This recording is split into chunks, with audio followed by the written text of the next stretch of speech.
Queridos irmãos, que privilégio, mais uma vez, né? Estamos aqui para gravar esse conteúdo para os irmãos, falar com os irmãos e estar com os irmãos.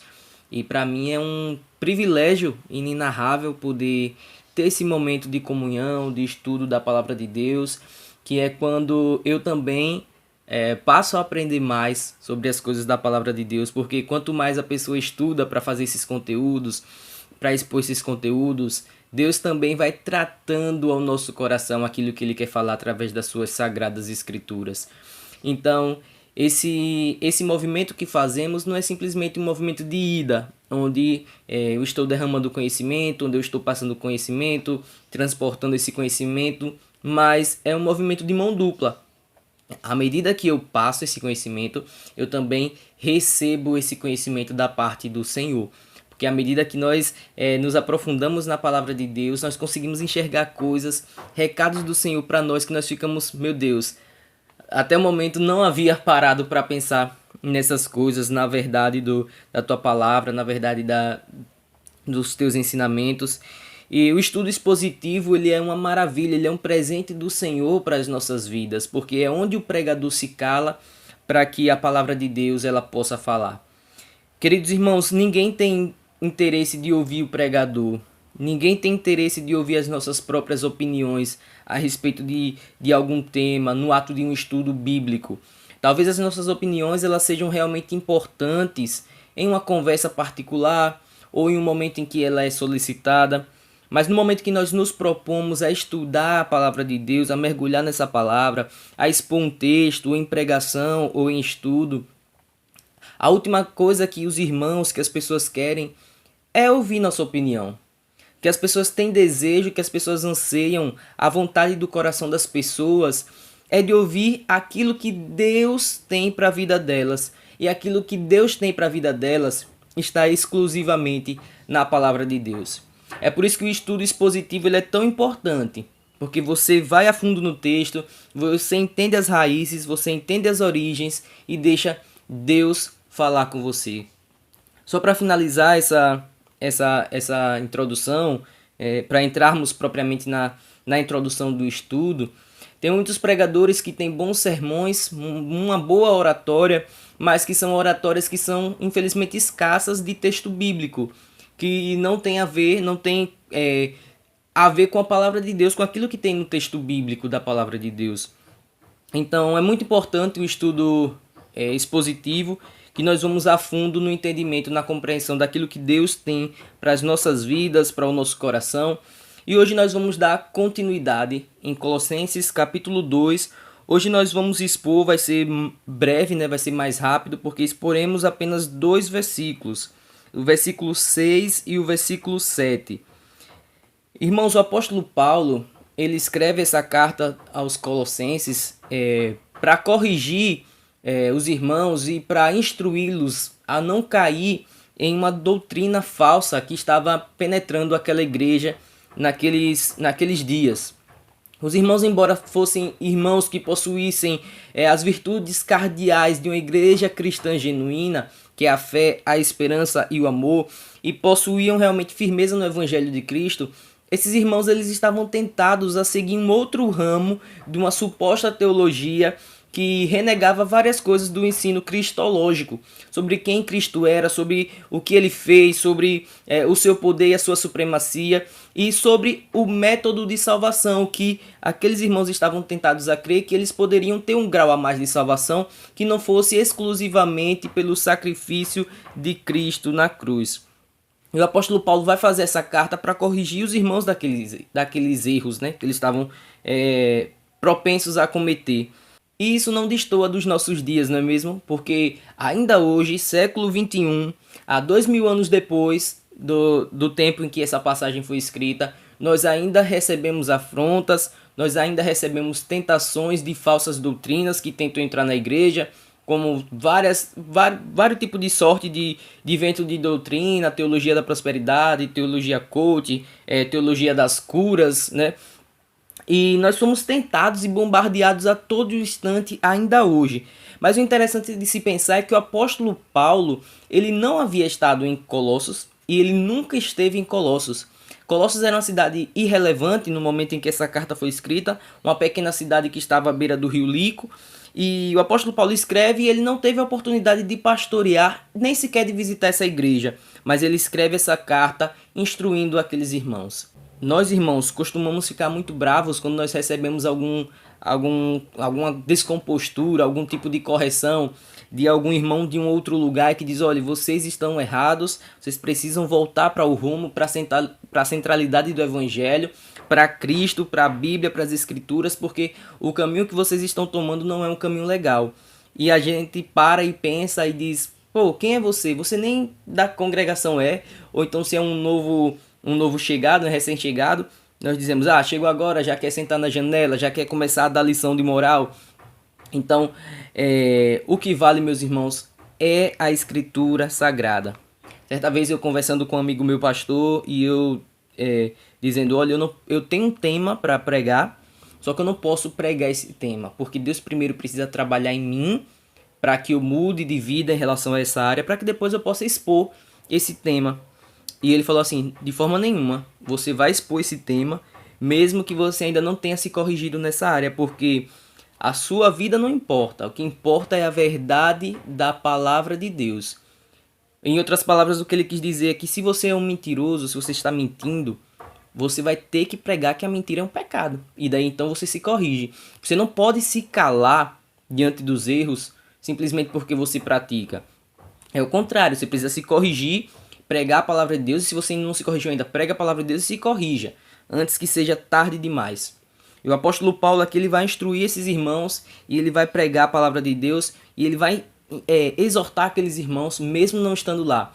Então, toda sorte de exortação que vier sobre nós precisamos nos apegar a ela, comparar com a palavra de Deus e tomá-la para nós.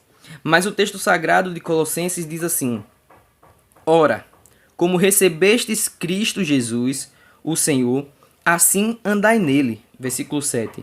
Nele radicados, edificados e confirmados na fé, tal como fostes instruídos, crescendo em ações de graças. Irmãos, esse é o desejo do apóstolo Paulo para aqueles irmãos, após ele começar a expor a missão do evangelho de Cristo, que Cristo tinha dado a ele, né?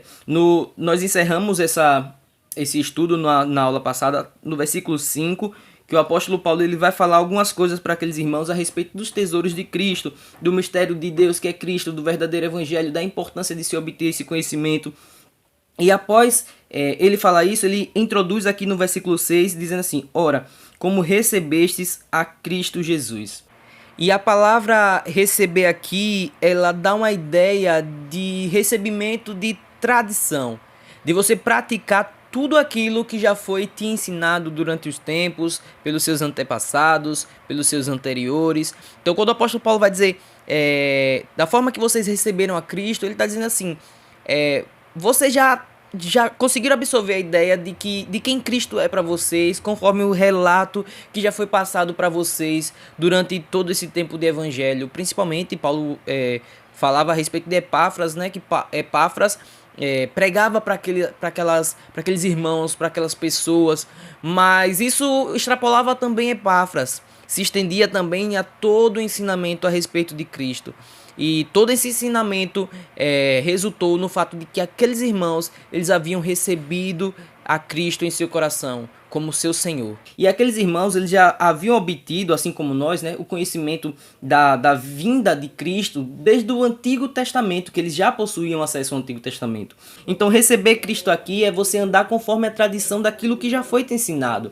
As Escrituras sempre apontou para Cristo, sempre falou sobre quem era Cristo, e hoje em dia para nós não é diferente. Nós sabemos a verdade do Evangelho de Cristo, porque ela já está disponível para nós.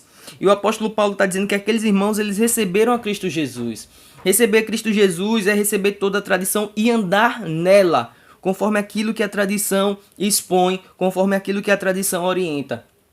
Porque muitas vezes nós recebemos Cristo como nosso Senhor, dizemos que recebemos Cristo como nosso Senhor, mas não nos empenhamos a entender toda a Escritura, toda a verdade daquilo que Cristo tem para nós, daquilo que está expresso em sua palavra. E tem um outro extremo também. Nós entendemos toda a palavra, mas falta para nós vivê-la, vivenciá-la no nosso dia a dia. E o apóstolo Paulo ele vai instruir os irmãos justamente nisso. Ele vai dizer, olha, como recebestes a Cristo por meio dessa tradição, da prática, né, dessa tradição, o Senhor, que Cristo é nosso Senhor, assim andai nele. O apóstolo Paulo ele diz aqui que Cristo ele é o nosso Senhor. Porque, irmãos, muitas vezes nós temos a mania de achar que Cristo ele é para nós apenas o nosso Salvador. Por quê? Porque isso me interessa. Me interessa fugir do inferno, me interessa fugir da ira de Deus, me interessa fugir daquilo que me consome, daquilo que me corrói. Mas muitas vezes nós não queremos Cristo como o nosso Senhor, aquele que domina a nossa vida, aquele que vai guiar os nossos passos até nos mínimos detalhes. Tudo precisa ser conforme a vontade de Cristo, porque Ele é nosso Senhor. E o apóstolo Paulo vai dizer, andem nele. Ande segundo aquilo que vocês conhecem de Cristo, conforme os ensinamentos de Cristo, conforme todo o ensinamento a respeito de Cristo, vocês precisam andar. E é óbvio que o apóstolo Paulo ele está usando aqui o verbo andar como um sinônimo de viver. Nós precisamos viver Cristo.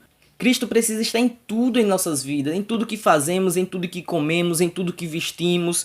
Vocês percebem que para nós cristãos, hoje em dia, é muito fácil colocar Cristo como Senhor e viver Cristo em alguns aspectos, em algumas áreas das nossas vidas, mas em muitas dessas áreas nós não queremos colocar Cristo como Senhor. Nós não queremos andar em Cristo, nós não queremos viver Cristo em algumas áreas. Não sei, talvez no nosso modo de falar, talvez no nosso modo de se vestir, talvez no nosso modo de agir com o nosso próximo. Talvez você seja um cristão muito generoso, de certa forma, mas você deixa a desejar quanto ao seu linguajar.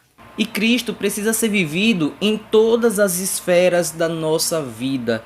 Seja lá onde for, seja lá onde estivermos, Cristo precisa ser vivido. Precisamos refletir o brilho de Cristo. É isso que nos faz andar nele, é isso que nos faz viver Cristo, é dar bom testemunho.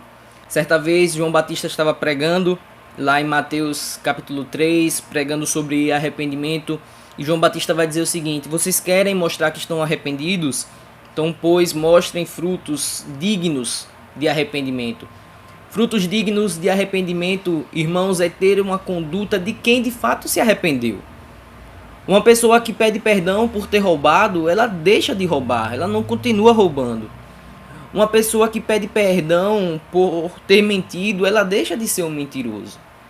Uma pessoa que pede perdão por não ter sido caridosa, por não ter sido amorosa, ela passa a exercer o amor, porque o amor é uma ordenança, é uma escolha. Então viver Cristo, andar em Cristo, viver tudo aquilo que foi ensinado por Cristo, receber Cristo como seu Senhor e andar nele, é viver justamente dessa forma, é viver da forma que as pessoas olhem para nós e digam, ali de fato vai um cristão. Porque da primeira vez que essa palavra ela foi apregoada para os irmãos daquele tempo, daquela época, cristão, você é um cristão, era uma palavra no sentido pejorativo de dizer, olha, você anda com Cristo, você fala como Ele, você age como Ele, você se veste como Ele, você é um pequeno Cristo, você é um cristão. Era uma tentativa de ofender aqueles irmãos e de caçar aqueles irmãos, de perseguir aqueles irmãos. E essa palavra cristão, ela foi colocada nesse sentido. Lembram do apóstolo Pedro, quando negou a Cristo? Ele negou, ele errou, ele pecou. Mas quando as pessoas olhavam para ele e diziam, você é um discípulo porque você fala como ele. E ele negou a Cristo, mas ele andava muito como Jesus. Ele vivia como Jesus. Ele imitava Cristo em todos os seus aspectos. Faltou uma postura de Pedro ao negar Cristo. Cristo queria ensiná-lo também através daquele pecado. Mas o foco que eu quero trazer aqui, através dessa lição de Pedro, é de dizer que nós precisamos refletir o brilho de Cristo. Quando Moisés ele subiu naquele monte e o rosto dele, a face dele foi cercada pela glória de Deus. É nesse sentido que o apóstolo Paulo ele também vai instruir os irmãos: andem em Cristo, reflitam o brilho da glória de Deus na vida de vocês. Não envergonhem o evangelho, porque o evangelho de Deus ele é o poder para a salvação de todo que nele crê, tanto judeus quanto gentios. O evangelho de Cristo ele pode também ser anunciado por meio das nossas vidas, por meio do nosso testemunho, por meio do nosso falar, mas para isso precisamos andar nele. Mas no versículo 7 ele vai dizer assim: nele radicados. O que significa ser radicado em Cristo? A ideia de radicados aqui é de criar raiz. Sejam enraizados em Cristo, criem raiz nele, sejam sólidos. Uma árvore, irmãos, todos nós, por mais que não sejamos peritos em botânica, nós sabemos muito bem que uma árvore ou uma planta com a raiz profunda, com a raiz sólida, com a raiz forte, essa árvore ela tem mais chance de ter vida. Essa é uma árvore que tem mais chance de não cair quando bater o vento, quando soprar o vento, quando vierem as tempestades. E é isso que o apóstolo Paulo está dizendo aqui: olha, sejam enraizados em Cristo. A sua raiz não pode ser aquilo que é pregado como sendo Cristo, mas que deturpa, na verdade, o evangelho de Deus. Vocês precisam ser enraizados naquilo que realmente é a palavra de Deus, ou seja, no próprio Cristo. Ele é o mistério de Deus, é o que o apóstolo vai dizer em alguns versículos antes, como nós já expomos aqui. O mistério de Deus é Cristo. Vocês precisam estar enraizados nele. Todos nós aqui, independentes do nosso grau de escolaridade ou da nossa formação, todo mundo aqui deve ter alguma plantinha em casa, né? Se não tem, conhece muito provavelmente alguém que tem uma planta em casa. E geralmente quando nós tentamos tirar uma planta de um local para o outro, nós precisamos conservar aquela raiz. Nós não podemos pegar naquela raiz a fim de que aquela planta não morra. E ainda assim, quando a gente consegue tirar algum graveto sem raiz e a gente coloca na terra para gerar uma nova planta, o nosso intuito é que aquele galho, aquele graveto, ele comece a produzir uma raiz. Porque a gente sabe que a raiz é a vida da planta, tanto para a sustentação quanto o ar que ela vai respirar, a fotossíntese que ela fará. Então, nós entendemos que estar enraizados em Cristo é ter vida nele, é estar fortalecido nele, é beber da sua fonte de água viva, é viver como uma planta de fato que está firmada em Cristo, onde sopram os ventos, onde sopram as tempestades, mas permanecemos firmes em Deus. E as tempestades que o apóstolo Paulo vai expor aqui em toda essa carta são toda sorte de ventos de doutrina e de tentativa de deturpação dos textos sagrados, das sagradas escrituras. E, irmãos, toda heresia, igualmente a essa heresia que era pregada aqui na igreja de Colossos, toda heresia é como se fosse um coronavírus espiritual.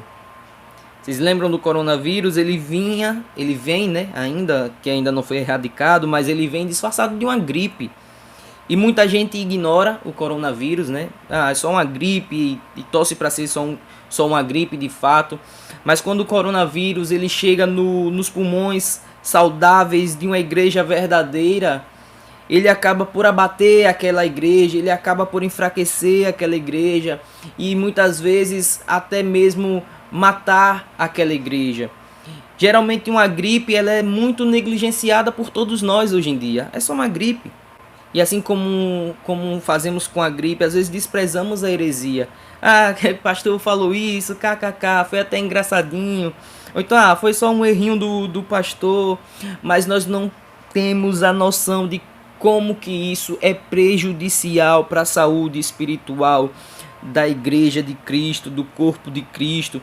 Por isso o apóstolo Paulo, ele desempenhou toda uma carta para combater as falsas doutrinas e os falsos ensinos. Hoje em dia uma pessoa que tenta fazer a mesma coisa que o apóstolo Paulo é tido como chato, né? É tido como a pessoa que caça divisão dentro da igreja, é tido como problemático da igreja. O apóstolo Paulo ele poderia ter tido todos esses atributos, mas ele não se calou.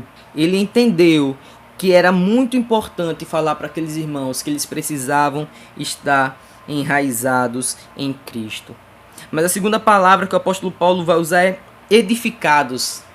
Vocês já pararam para pensar a respeito de uma edificação, de um prédio que é construído, de uma casa que é construída? Qual que é o primeiro passo para que uma casa ela possa ser levantada? Novamente eu digo que nós não precisamos ser peritos em construção civil. Nós sabemos de cara o que é que precisa para uma casa ela ser edificada. Precisa do alicerce, precisa de rochas. E assim, irmãos, como uma casa, como uma edificação, nós precisamos fazer de Cristo a nossa rocha, o nosso alicerce, o nosso porto seguro. Aquele que vai nos dar base e sustentação, não somente como uma planta, mas também como uma casa, como uma edificação. Cristo precisa ser a nossa base. Da base é que surgem as paredes, é que surgem as outras coisas, o telhado. Semelhantemente na nossa vida, tudo que fizermos tem que partir primeiro do que Cristo nos ensinou, daquilo que nós recebemos de Cristo. Ora, como recebestes Cristo, o Senhor, assim andai nele. Tudo que formos fazer, primeiro precisa ser partindo de Cristo, para a glória de Cristo. Por que eu vou ter um emprego? Porque eu quero glorificar a Cristo de alguma forma. Por que eu quero ter uma promoção do meu trabalho? Porque eu quero glorificar a Cristo de alguma forma. Por que eu quero trocar de carro? Por que eu quero mudar de casa? Porque eu quero glorificar a Cristo de alguma forma. Porque nesse momento eu decidi ser pai. Porque nesse momento eu quero ter um filho. Porque eu quero glorificar Cristo através do nascimento do meu filho. Tudo precisa partir dele. Ele precisa ser a nossa base, o nosso alicerce, para nos manter firmes na verdade do próprio Evangelho, do Evangelho dele. O Evangelho que foi ensinado por Paulo para aqueles irmãos de Colossos e que se estende até nós até hoje. O que é que a Bíblia vai falar sobre a casa que é construída sobre a rocha? O que é que a Bíblia vai falar sobre a casa que é construída sobre areia? Vem os ventos, vem as tempestades e derruba aquela casa porque elas não têm firmeza, elas não têm base, elas não têm alicerce, elas não têm solidez. Assim é a nossa vida. Às vezes recebemos a palavra de Deus, às vezes tentamos andar na igreja, às vezes tentamos até nos envolver em algum ministério da igreja, mas nós não temos solidez, nós não temos base, logo ficamos moles, caímos, sopram os ventos, sopram as tempestades e nós desmoronamos simplesmente porque não temos Cristo como o nosso alicerce. Irmãos, percebam que eu não estou falando de problemas do dia a dia, não estou falando de problemas financeiros, eu não estou aqui falando de problemas de saúde. Não estou falando aqui de qualquer outro tipo de problema que você possa imaginar e atribuir para a sua vida. Você pode encaixar tudo isso? Pode. Mas eu estou querendo tirar a mensagem central do que Paulo está falando aqui para esses irmãos.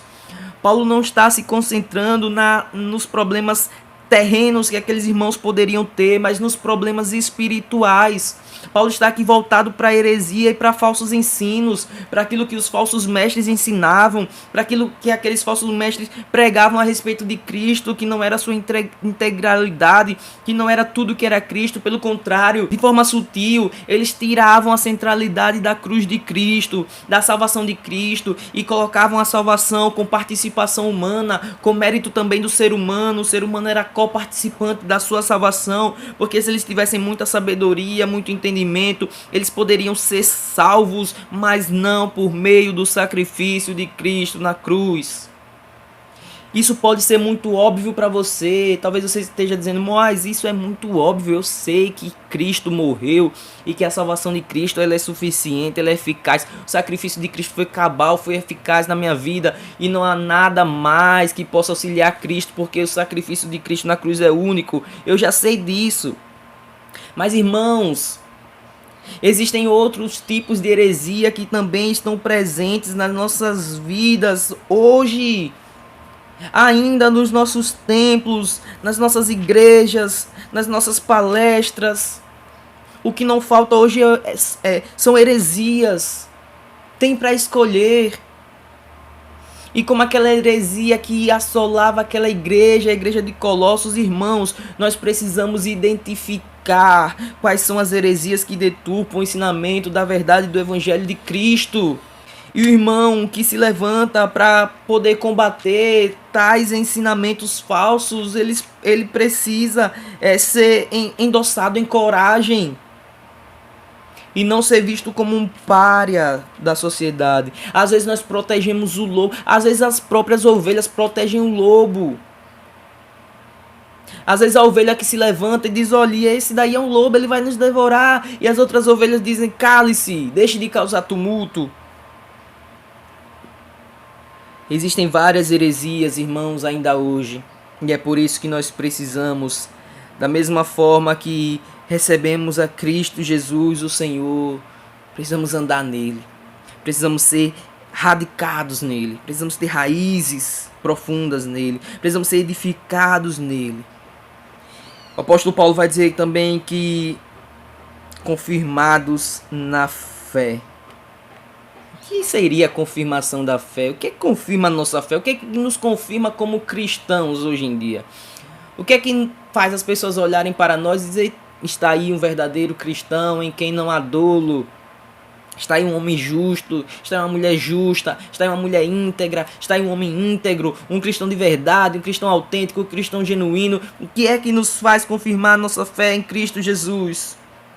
O que é que faz as pessoas olharem para nós e dizer, é um cristão? O apóstolo Paulo está dizendo, vocês precisam fazer essas coisas, criarem raízes, serem edificados, confirmados na fé, como fostes instruídos, vocês já aprenderam sobre isso. O apóstolo Paulo está aqui ensinando e relembrando aquilo que eles já sabiam. E vez ou outra nós precisamos fazer essas coisas. Talvez seja um conteúdo que você diga, eu sei, mas você precisa ser lembrado, porque às vezes as nossas ações, as nossas atitudes, elas destoam daquilo que diz a palavra de Deus. Às vezes somos cristãos, somos denominados cristãos, mas vivemos de forma contrária ao que vive a palavra de Deus. E o apóstolo Paulo está dizendo, vocês precisam criar raízes, vocês precisam ser edificados e vocês precisam ter a sua fé confirmada da forma que vocês já foram instruídos, irmãos. Aqueles irmãos, eles poderiam perecer por causa dessas falsas doutrinas que aparentemente era nada, era besteira. Os irmãos estavam pregando Jesus, aqueles falsos mestres estavam pregando Jesus. Beleza, que não era um Jesus 100% com a visão do que o apóstolo Paulo estava querendo dizer, mas era a visão que eles tinham de quem era Jesus. Então, Paulo, por favor, pare de encher o saco. Será que não ficou claro a respeito de que existe uma heresia que o apóstolo Paulo já começou a desenvolver no primeiro capítulo e que nós já falamos de forma talvez cansável, de forma que já talvez nos canse? Sempre é o evangelho, evangelho, evangelho, é Cristo, é Cristo, é Cristo. Sempre é o problema de Colossos, era falsa heresia, falsa heresia, falsa heresia. Nós já entendemos Paulo. Paulo já desenvolveu essa ideia em todo o capítulo 1. Foi suficiente para a gente expor aqui, talvez, 5 sermões, 5 estudos, só falando de heresia de Colossos e de verdadeiro evangelho que o apóstolo Paulo queria ensinar. Chega, Paulo. Mas Paulo, ele gasta tempo para poder ensinar aqueles irmãos a respeito do verdadeiro evangelho de Deus, porque, como o apóstolo Paulo ele vai falar anteriormente, ele lutava por aqueles irmãos em oração, em pregação da palavra, porque Paulo tinha um entendimento de que mais importava a vida eterna do que as coisas materiais. Paulo poderia dizer aqui, olha, irmãos, vocês são tão pequenos, a sua igreja é tão irrelevante, a sua cidade sofre tanto com terremoto, mas creia, Deus vai restituir a cidade de vocês, Deus vai te dar um nome que é acima de todo nome, Deus vai restituir os seus status sociais, da cidade menor que você vai governar sobre a maior. Paulo poderia falar tudo isso. Talvez Paulo fosse até um pouco mais simpático se ele usasse desses argumentos. Talvez você possa parar e possa pensar assim, não é antibíblico não se Paulo fizesse isso. E não é mesmo. Não é mesmo. Mas Paulo, ele sabia o que era importante naquela igreja. Era a vida espiritual daqueles irmãos. Porque talvez aqueles irmãos não estavam enxergando o quão prejudicial aquelas heresias eram. Da mesma forma que acontece conosco. Irmãos, heresias atrás de heresias têm se levantado nas nossas igrejas. Eu já falei isso, mas às vezes a gente não dá importância porque achamos que é algo que não corrói a nossa saúde espiritual, mas está nos matando, está nos cauterizando. Uma pessoa com lepra, ela começa a sentir dor e depois ela passa a não sentir mais dor porque a sua pele ela já está insensível, e assim a nossa saúde espiritual. Portanto, enquanto está doendo, irmãos, vamos nos corrigir, porque chega um momento em que a gente começa a encaliçar e a gente começa a aceitar todo tipo de coisa dentro da igreja. Por que existem igrejas agora inclusivas, igrejas de homossexuais?